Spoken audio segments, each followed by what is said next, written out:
Hello বন্ধুরা, কি করছো? এই দেখো আমার বিপত্তারিণী পুজো। তো আজকে আমি এই জোগাড়গুলো করে নিয়েছি। তো এখন ঠাকুরটা আমি বসিয়েছি, কিন্তু সাজানো হয়নি। আর এখানে আমি সব 13 রকমের ফুল, কিন্তু এটাই আমি বেছে বেছে রেখেছি। দেখো ফুলগুলো।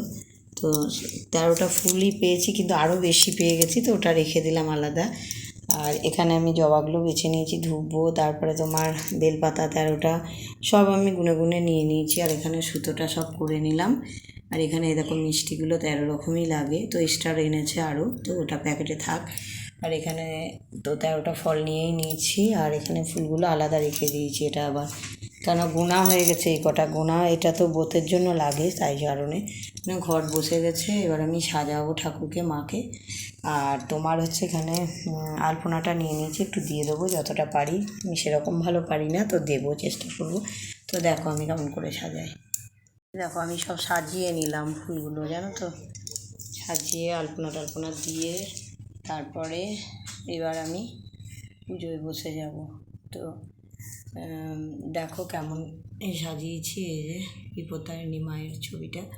তো সব খুব সুন্দর করে আমি মুছে টুচে নিয়ে পরিষ্কার করে নিলাম। এখানে ধুনো টুনো রেডি করে নিয়েছি।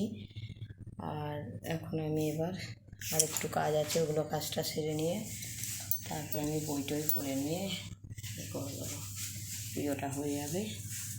তো যাই হোক বন্ধুরা, দেখো আমার পুজোটা কেমন লাগছে।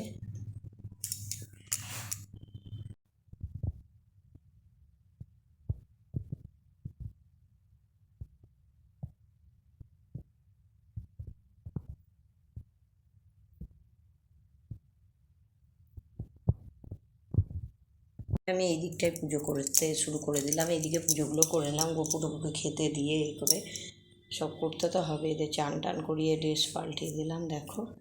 আর এখানেও শিবের আমি সব পরিষ্কার টরিষ্কার করে নিলাম, যেহেতু কাল সোমবার ছিল, তো চান টান করি ওটাই বসিয়ে রেখেছি। এগুলো তো এখন ধোবো, পরিষ্কার করবো, সেই কারণে ওটা জলে দিতে হবে, কলা আর বেলটা। তো দেখো আমি সব পুজোগুলো করছি কেমন করে, তোমাদের কেমন লাগছে জানি না।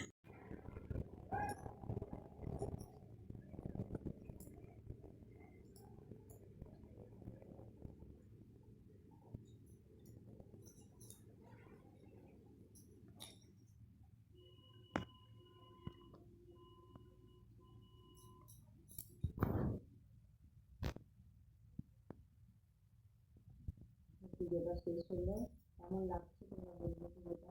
তো আমি ভিডিওটা দিলাম, কেননা আমি মানে ছোটো থেকেই করেছি, তো ছোটোবেলাতে তো যতটা পারলাম করলাম। তোমরা দেখো, মাকে প্রণাম করো, মা সবার মঙ্গল করুক, এটাই আমি চাই।